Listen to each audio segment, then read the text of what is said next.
Bonjour, ce tuto pour vous présenter les réparations que j'ai faites sur la tuyauterie et les rotors en plastique de mon lave-vaisselle pour le faire durer ces 15 dernières années. Le même système équipant également 1700 modèles de différentes marques dont vous voyez défiler les noms, je pense que d'autres risquent d'avoir les mêmes pannes et j'espère avec ce tutoriel vous aider à les réparer à moindre frais. Je vais vous présenter tout ça dans l'ordre où les problèmes sont apparus, le premier étant un panier d'huile mal lavé. Mais tout de suite, on va commencer par un test. On va vérifier pour commencer avec cette opération que les rotors tournent bien. Alors pour faire ça, vous allez entrebâiller dans un premier temps votre lave-vaisselle. Ne l'ouvrez pas d'un seul coup, sinon vous allez prendre de l'eau plein la figure. A priori, les rotors aspergeurs sont en train de tourner. J'ouvre, je sais que j'ai un problème de lavage sur le panier d'huile et je vais vérifier si le rotor du panier d'huile tourne. Donc voilà, je le mets une position centrale, je referme, je fais reprendre le cycle. Quelques secondes, et hop, je rentrebaille, je rouvre. Je retrouve mon bras au même endroit, vous voyez, il n'a pas bougé de là, on va réessayer encore une fois, des fois que par miracle je sois tombé pile poil sur le cycle qui faisait tourner mon bras, et vous voyez, non, il n'a pas bougé, je réessaye encore une fois. Voilà. Donc vous voyez, c'est bien le symptôme, le bras du haut n'est pas assez alimenté en eau, la pression a baissé, alors on va essayer de chercher et trouver pourquoi justement, et c'est pour ça qu'il tourne plus, et s'il tourne plus, votre panier du haut va forcément être moins bien lavé. Bien, alors maintenant que notre machine est finie, qu'on a pu constater qu'on avait un problème avec le rotor du haut, on va, après avoir vidé la machine évidemment, aller voir un petit peu inspecter le système d'alimentation de ce rotor du haut. Et pour cela, on va enlever le panier du bas pour avoir un aperçu de la chose. Donc, lui, il est complètement indépendant, c'est un panier sur toutes les machines qui n'est qu'un simple panier, puisque le rotor et l'alimentation d'eau arrivant par en bas, le rotor du bas, lui, est fixé à la machine en quelque sorte. On peut vérifier là qu'il tourne bien. Notre problème étant le rotor du haut, tant qu'on est là aussi, je vais vérifier que mécaniquement il peut tourner, vous voyez qu'il n'y a aucun problème.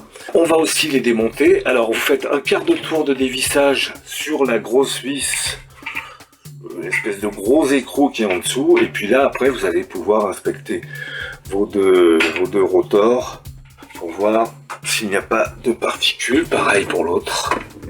Hop, je le démonte.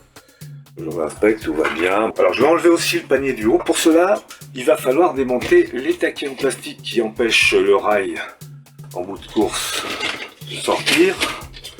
Voilà, je fais apparaître. Sur le principe, vous avez d'un côté ou de l'autre un gros carré, enfin un plus gros trou rectangulaire qui apparaît ici, si vous voyez bien, voilà.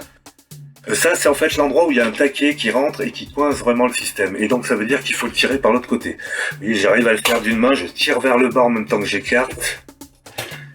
Voilà. Et hop, ça se défait. Et vous voyez, le taquet dont je vous parlais, il est ici. De l'autre côté, il va être complètement à l'inverse. C'est-à-dire que s'il était en haut, mais il se retrouve en bas parce qu'il n'y a qu'une pièce, il n'y a pas une pièce pour la gauche ou la droite. Donc, je tire vers le haut en écartant. Vous voyez que ça s'enlève tout seul. Voilà, donc maintenant, je vais pouvoir aussi enlever le panier du haut. Hop.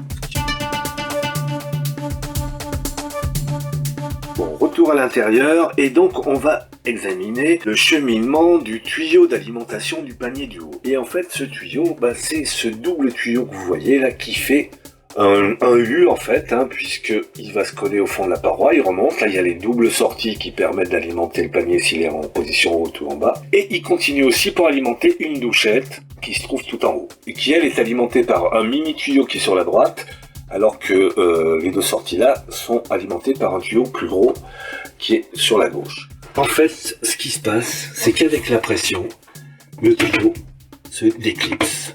Et régulièrement, au lieu d'être en position clipsée, qui est assez costaud finalement, mais avec la pression, il sort et vous allez le retrouver dans cette position-là. Et du coup, évidemment, il y a beaucoup moins d'eau qui va dans les tuyaux, la pression baisse et le rotor du haut ne tournera plus. Donc, j'ai cherché une solution plutôt que de recommander les pièces et de tout changer pour essayer de coincer ce système.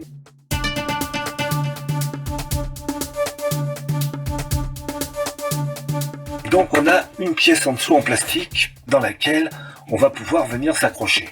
Et donc en mettant une vis qui passe dans ce trou-là, qui va tenir le tuyau et qui vient s'accrocher là-dedans, on va pouvoir compléter, renforcer l'accroche et faire en sorte que les tuyaux ne sortent plus tout seuls avec la pression. Le tout pour avoir une vis, c'est de vérifier qu'en dessous, on ne risque pas de percer la cuve, qu'on ne risque pas de percer un élément essentiel. Donc il faut bien inspecter ça et on a la chance de pouvoir démonter cette pièce. Donc vous tirez vers le haut et vers l'arrière, et vous pouvez l'enlever.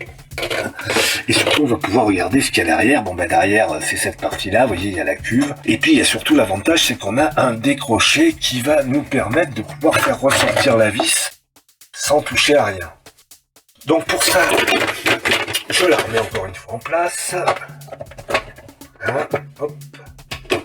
On la passe vers l'avant, elle se clip toute seule.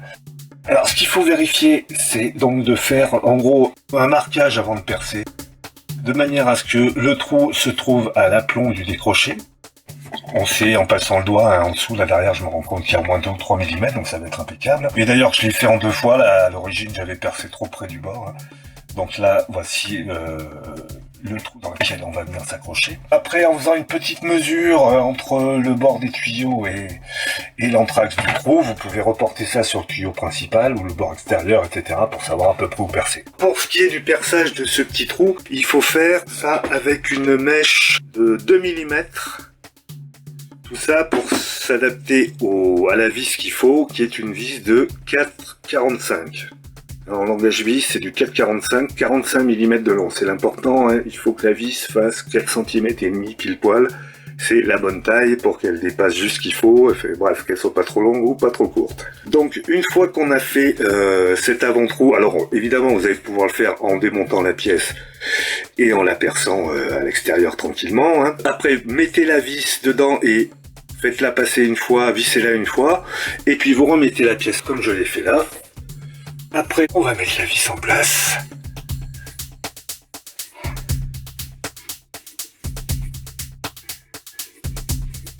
Après, le tout est d'aller la connecter dans le petit trou qu'on a fait au-dessous. Et puis après, il suffira de compléter le vissage avec un tournevis. Par contre, hein, pas la visseuse, ça irait trop vite ou trop fort. Et puis, il ne s'agit pas de serrer très fort, il s'agit juste de solidariser les 2 pièces. Voilà, de manière à ce que ça ne puisse plus bouger et en tout cas que la pression ne puisse plus faire sortir ces 2 tuyaux. Voilà, notre réparation est faite. Je peux vous dire que ça tient depuis des années parce que ça fait au moins 7 ou 8 ans que j'ai fait ça. En entretien, il faut changer la vis régulièrement quand elle finit par s'oxyder et être un peu tout trouillée comme vous voyez la précédente. Bah oui, qui avait trempé pendant quelques années peut-être. Hein. Mais bref, le coût de l'opération est un paquet de vis, quoi.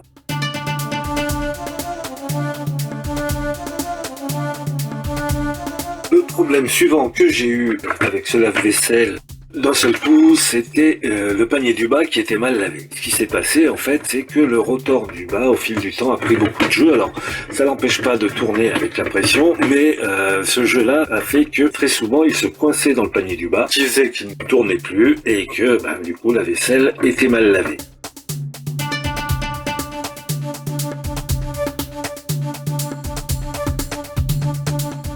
Pour solutionner ce problème, le plus évident c'est de commander la pièce. Elle ne coûte que 9,90 € hors taxe, enfin c'est le prix minimum auquel je l'ai trouvé. Donc TTC ça fera 12 €, plus la livraison on en est à moins de 20 € pour se faire livrer.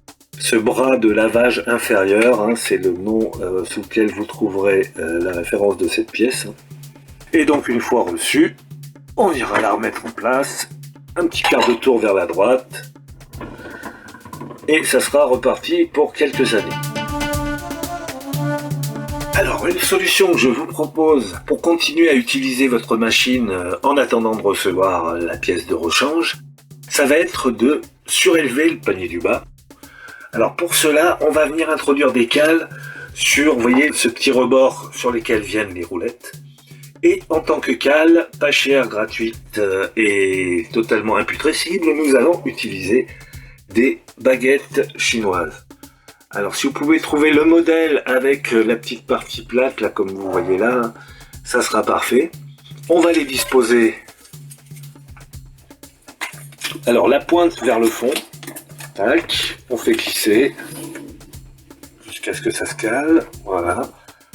Vous remettez la partie plate dans le prolongement. Alors comme, si vous voulez, la petite marche sur laquelle je suis en train de poser les baguettes est incurvée vers l'intérieur pour qu'il n'y ait pas de rétention d'eau, on se retrouve avec un système qui me demande en gros qu'à se casser la gueule. Alors une fois nos baguettes mises en place, on va rentrer le panier. Alors faut vraiment le faire juste avant de démarrer la machine parce que la prochaine fois qu'on va tirer le panier, ça va tomber. Et la solution donc c'est de la prendre bien par le milieu, de soulever bien dans l'axe, d'aller le plus loin possible. On dépose les roues, après on soulève délicatement à l'arrière, on fait rouler, on dépose les roues. Et voilà, normalement on est bien calé. Vous voyez nos petits trous là qui sont sur les cales. Et de l'autre côté, c'est pareil. Et là, du coup, votre rotor usagé pourra tourner sans s'accrocher et ça continuera à marcher. Mais comme je vous le disais, si vous sortez le panier, ça retombe tout à l'intérieur. C'est normal. Donc c'est à usage unique et à replacer à chaque fois qu'on veut refaire une machine. Voilà, il y a quelques semaines, je me suis retrouvé à nouveau avec la vaisselle en haut qui était mal lavée. Et à ce moment-là, ça venait de cette pièce, dont les joints blancs que vous voyez encore en haut ont complètement perdu leur souplesse. Ils sont devenus tout secs et ils ont carrément disparu sur la sortie du bas. Ce qui fait que du coup, il y avait une grosse perte de pression à ce niveau-là. Donc, j'ai commandé en remplacement toute la tuyauterie d'alimentation, donc Lulu, avec sa double sortie avec des joints neufs cette fois-ci. Alors j'aurais pu commander cette pièce-là toute seule, mais en fait elle était à peu près un peu plus de 20 € sur internet, alors que le truc complet coûtait 25 €. Donc en gros, si vous voulez, avec les deux, le bras de lavage inférieur, plus cette partie du tuyau qui s'appelle le tuyau d'alimentation des bras de lavage, j'en ai eu pour 39 € à peu près.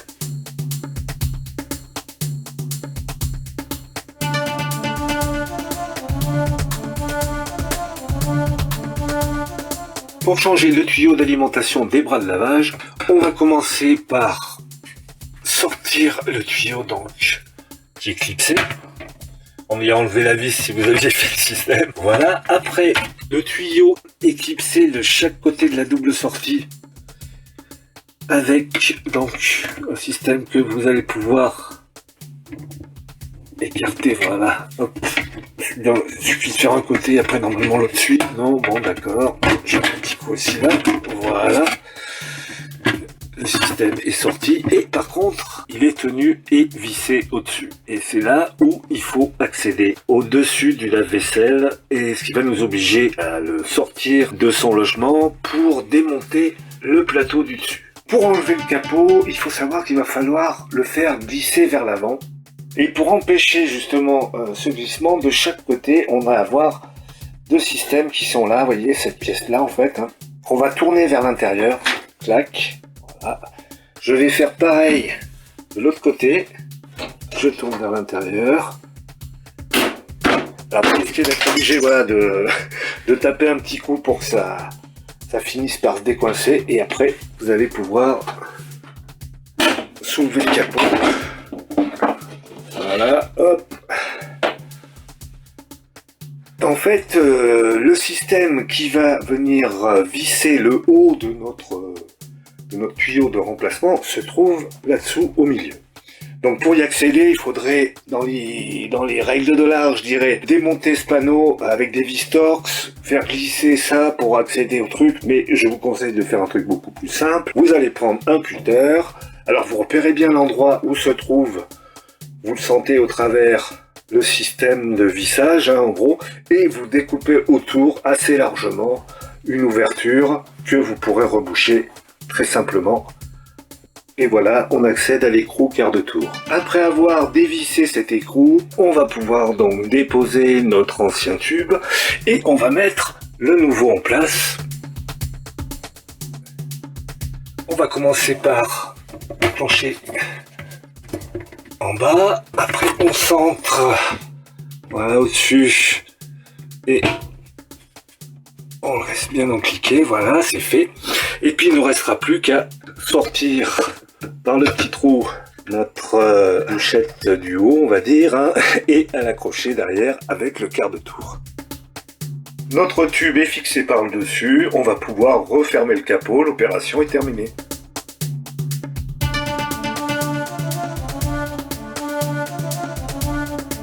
Donc voilà, notre système est changé, le système donc de tuyauterie et d'alimentation des rotors du haut et du bas. Le rotor du bas a été changé aussi. On aperçoit que donc ça ne bouge plus du tout et que ça coulisse bien.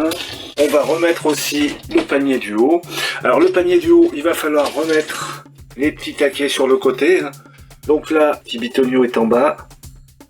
Vous voyez, donc je vais mettre ça dans le petit trou qu'on voit ici. Là.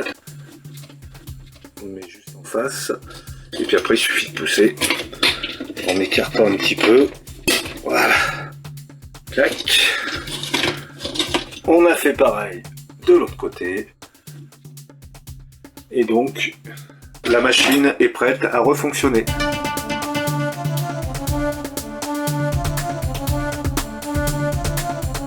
Vous trouverez les références de votre machine sur le côté de la porte. N'hésitez pas à comparer les prix sur les sites revendeurs ou fabricants qui ont aussi leur site de pièces détachées, en allant bien jusqu'aux frais de livraison qui peuvent parfois faire la différence.